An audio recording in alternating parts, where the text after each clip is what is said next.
नमस्कार, मेरा नाम है कनुप्रिया सत्तन और आप देख रहे हैं अमर उजाला उत्तर प्रदेश। आज हम बात कर रहे हैं चुनावी नतीजों की। वो चुनावी नतीजे जिन्होंने सभी को चौंका दिया।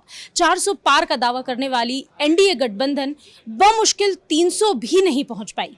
ये वजह क्या है? उत्तर प्रदेश में जो पटकनी अखिलेश यादव ने दी है, उसके पीछे की वजह क्या है? सब कुछ जानेंगे। मेरे साथ मौजूद हैं वरिष्ठ पत्रकार विनोद जी। विनोद जी, क्या वजह है जो उत्तर प्रदेश में हालात बद से बदतर हो गए? नहीं, बद से बदतर नहीं हुए हैं। चुनाव परिणाम है, कभी इसके पक्ष में कभी उसके पक्ष में। मान लो बीजेपी पक्ष में आ जाते तो भी बद से बदतर नहीं होते, अखिलेश यादव के पक्ष में चीजें आई हैं तो भी बद से बदतर नहीं है। एनडीए की नजरिए से आप अगर कहेंगे, देखिए 2-3 कारण हैं।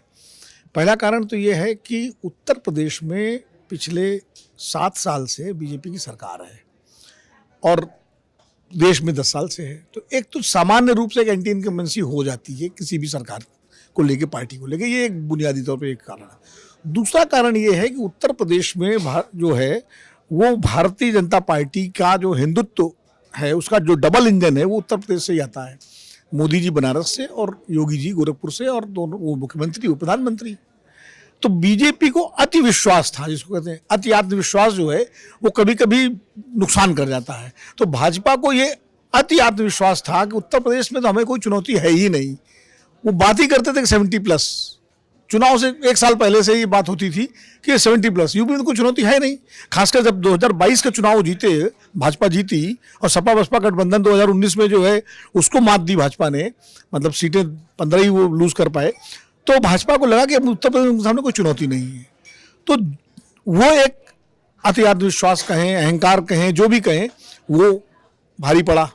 और उसके चक्कर में कार्यकर्ताओं की बहुत उपेक्षा हुई।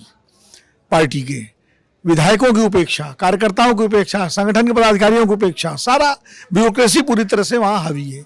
कोई कार्यकर्ता न तो दिल्ली में अपने नेताओं से मिल सकता है या काम करा सकता है किसी तरह का, और न वो उत्तर प्रदेश में लखनऊ में। और कोई भी कार्यकर्ता वो जनता के बीच रहता है, नेता नहीं रहते जनता के बीच। और लोग, जो कार्यकर्ता वोट के लिए जाता है लोगों के पास, लोग अपने काम अपनी मदद के लिए उसी से कहते हैं। और वो जब लेके जाता है और पता लगा वो नेताजी उसकी सुनी नहीं रहे हैं, तो वो कितना निराश होता है। तो उत्तर प्रदेश के में भारतीय जनता पार्टी के शीर्ष नेताओं को ये अहंकार हो गया कि हम तो जीत ही रहे हैं, मोदी जी के नाम से, योगी जी के नाम से हम जीत जाएंगे चुनाव। कार्यकर्ता ठीक है, झक मारे करेगा काम हमारा। एक तो ये कारण रहा।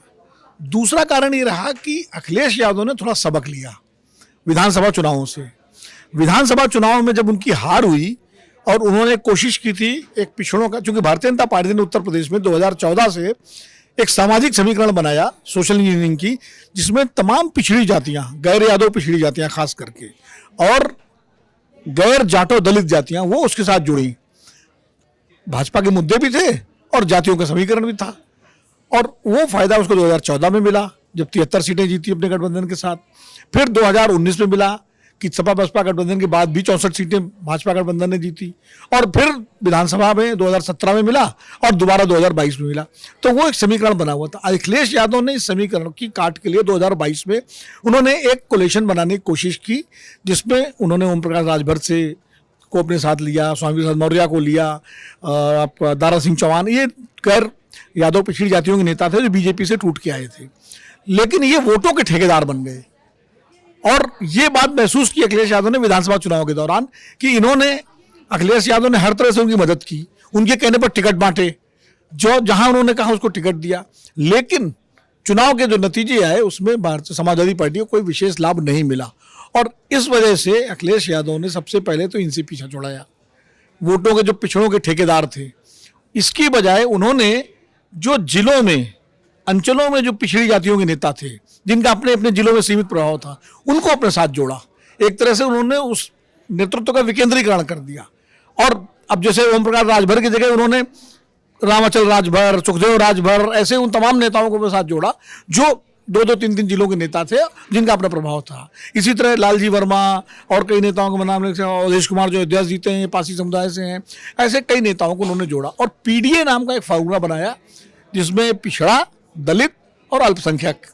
और इस पीडीए में उन्होंने जो टिकट बांटे अखिलेश यादव ने लोकसभा में, वो पीडीए के हिसाब से बांटे।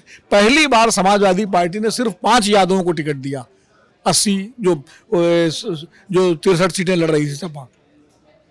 और 5 कौन थे? उनके परिवार के लोग थे। कुछ तो खुद अखिलेश जी, डिम्पल जी, धर्मेंद्र जी, आदित्य और अक्षय, ये 5 उनके परिवार के ही लोग थे। बाकी उन्होंने कहीं किसी यादव को टिकट नहीं दिया। और किसको दिया? पूरा नंबर है, शाक्यों को दिया, कुशवाहा दिया, कुर्मी दिए, राजभर दिए, मौर्य दिए, बघेल दिए, इस तरह जो छोटी पिछड़ी जातियों को। तो एक संदेश गया उन जातियों में, और जहां जहां इन जातियों के वोट थे उस हिसाब से। तो नतीजा ये हुआ कि जब चुनाव हुआ तो उस कैंडिडेट ने अपनी जाति का वोट लिया, प्लस जो समाजवादी पार्टी का वोट, और इंडिया गठबंधन बनने से मुस्लिम वोट बटा नहीं। तो इन सब को मिला के जो एक वो बना, वो भी इसमें बहुत कारक हुआ। तीसरी बात, जो राहुल गांधी ने मुद्दे उठाए, खासकर संविधान वाला, महंगाई वाला, बेरोजगारी का, अग्निवीर का मुद्दा, पेपर लीक का मुद्दा, और अखिलेश यादव ने उन मुद्दों को अपनाया, उन्होंने भी उनको उठाया। उससे युवाओं में और लोगों में एक और मैसेज गया, और इस वजह से जो इंडिया गठबंधन, जो काम सपा बसपा गठबंधन नहीं कर पाया था 2019 में, वो इंडिया गठबंधन ने इस बार कर दिया। तो कुल मिला के 3-4 कारण थे जिस वजह से, और बीजेपी इसको समझ नहीं पाई। बीजेपी को ये लग रहा था कि मोदी जी की लोकप्रियता, योगी जी की लोकप्रियता, हमारी गाड़ी पार हो जाएगी, और उन्होंने उन सबको रिपीट किया, अपने सांसदों को, ज़्यादा 53 सांसद रिपीट किए उन्होंने।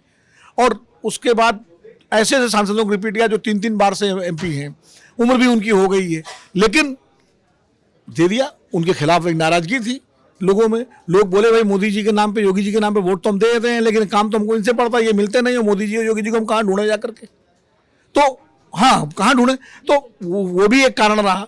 तो ये सारे कारण, भाजपा का अति आत्मविश्वास और ये, इनकी वजह। फिर कुछ जातियों का जो विरोध हुआ, जैसे राजपूतों ने अपने तरीके से कुछ विरोध किया, जाटों ने किया, फिर दलितों का जो मूवमेंट हुआ, जो बीएसपी से निकल करके इंडिया गठबंधन तरफ गए। तो ये सब जो थे कारक थे जिसकी वजह से उत्तर प्रदेश में इंडिया गठबंधन को सफलता मिली और भाजपा को नुकसान हुआ। एक सवाल और है मेरे जहन में, राम मंदिर का जो मुद्दा है उसे भारतीय जनता पार्टी को पूरा विश्वास था। जैसे आपने भी कहा कि जो ये हिंदुत्व का जो कार्ड आता है, ये शुरू उत्तर प्रदेश से ही होता है। अयोध्या भी यही है, मथुरा भी यही है, इन मुद्दों पर, काशी भी यही है, इन मुद्दों पर वोट नहीं किया लेकिन जनता ने, और ये मुद्दा फेल हो गया। हिंदुत्व पर नहीं खेल पाई इस बार बीजेपी। देखिए, मैं आपको बताऊं, आपको भूख लगी है, ठीक है, और मैं बढ़िया बिस्कुट लिए हूँ या पैकेट उसका कि खाने का, आपको खाना नहीं मिल रहा है, तो आपको गुस्सा आएगा मेरे ऊपर, बहुत गुस्सा आएगा। और आप अगर ये अनुराग जी या कोई कहें कि मैं तुम्हें खाना दे दूंगा, तो आप तो नहीं चल देंगी कि भाई भूख लगी है आपको। और आपने जब खाना खा लिया और फिर अगर उन्होंने कहा भाई हमारी ये मदद करो, तो आप कहेंगे खाना तो मिल ही गया है, अब विनोद जी भी हमारे सर हैं, अब मैं उनसे झगड़ा क्यों लूँ, उनके खिलाफ क्यों जाऊँ। तो वही है कि राम मंदिर, जब मस्जिद, बाबरी मस्जिद वहाँ थी, तो जो हिंदू समुदाय था उसके अंदर इस बात का गुस्सा था कि भाई इस जगह पर राम जन्मभूमि है, यहाँ पर थी, यहाँ मस्जिद बनी हुई है, यहाँ नहीं होनी चाहिए। तो भारतीय जनता पार्टी ने उस मुद्दे को उठाया तो लोग उनके साथ गए, और चूंकि दूसरी पार्टियां उसका विरोध कर रही थी तो उनके खिलाफ खड़े हुए लोग। जब मस्जिद गिर गई 6 दिसंबर 1992 को, उसके बाद जो चुनाव हुए उसमें बीजेपी हार गई, क्योंकि लोगों को लगा कि मस्जिद तो गिरी गई, अब दूसरे मुद्दे देखे जाए, अब मंदिर तो बन ही जाएगा। अब मंदिर बनने में जब देरी हुई, यानी 20 साल, कितने साल हो गए जो मंदिर नहीं बना, 18, 19, 20 साल, तो फिर लोगों में गुस्सा हुआ कि जो घटना 6 दिसंबर को हो गई थी उसके बाद तो मंदिर बनना चाहिए, जब जमीन खाली हो गई क्यों नहीं बना। तो मुकदमा चला, मुकदमे में जिस तरह दूसरी पार्टियों ने लंगे डालने की कोशिश की तो लोगों का गुस्सा आया, और लोगों ने फिर भारतीय जनता पार्टी को ताकत दी, मुद्दा बना राम मंदिर का। हालांकि एक चीज बताऊं, बड़ी दिलचस्प बात, 2014 का भाजपा का चुनाव घोषणा पत्र में राम मंदिर का मुद्दा अंदर के पन्ने पर था, और 2019 में राम मंदिर बने, इसके लिए बहुत प्रयास हुआ, लेकिन मोदी जी ने कहा कि मैं इस कार्यकाल में मैं इसके लिए ज़्यादा प्रयास नहीं करूंगा। उन्होंने न्यायिक प्रक्रिया को तेज करने का काम किया कि भाई जल्दी से जल्दी फैसला हो, और 2020 में फैसला हो गया, मंदिर बनना शुरू हो गया, प्राण प्रतिष्ठा हो गई, लोग दर्शन करने जाने लगे। तो मंदिर और रामलला की जो मूर्ति है वो एक आध्यात्मिक सुख का विषय है, व्यक्ति के आत्मिक संतोष का विषय है। उसके बाद वो तो हो गया ना, अब ठीक है, इमारत बनती रहेगी, भव्य बनेगा, दिव्य बनेगा, तमाम मंजिलें बनेगी, उसमें और मूर्तियां होंगी, सब बनेगा, लेकिन बन रहा है तो लोग समझ गए कि अब तो मंदिर बन गया। अब भाई बेरोजगारी भी देखो, महंगाई भी देखो, सुरक्षा भी देखो, संविधान को भी देखो, और जो सारे मुद्दे हैं पार्टी के, जो हमारे नेता लोग हमारा काम नहीं करते, फिर वो मुद्दे हावी हो जाते हैं। इसलिए, और फिर एक बात और कि पूरा चुनाव फिर हिंदुत्व से ज़्यादा जाति समीकरणों पर चला गया, क्योंकि जाति जनगणना का मुद्दा भी आ गया था। तो ये कई फैक्टर ऐसे रहे उत्तर प्रदेश से ही भारतीय जनता पार्टी की 2014 में सरकार बनी थी। 74 सीटें जो है आई थी, उसी ने 283 का बहुमत दिलाया। तो इस बार जो है जो शॉर्टफॉल हो गया उसमें उत्तर प्रदेश की बहुत बड़ी भूमिका है। ये थे हमारे साथ हमारे वरिष्ठ पत्रकार जिन्होंने बहुत बेहतर ढंग से ये समझाया कि वो क्या वजह है जिसकी वजह से एनडीए को ये बड़ा झटका लगा है। और भी बातें, और भी मुद्दे, और भी विश्लेषण आप तक लगातार पहुंचाते रहेंगे। देखते रहिए अमर उजाला उत्तर प्रदेश। अगर आप ये वीडियो YouTube पर देख रहे हैं तो हमारे चैनल को सब्सक्राइब करें और बेल आइकन को दबाना ना भूलें। अगर आप Facebook पर ये वीडियो देख रहे हैं तो हमारे पेज को लाइक करें।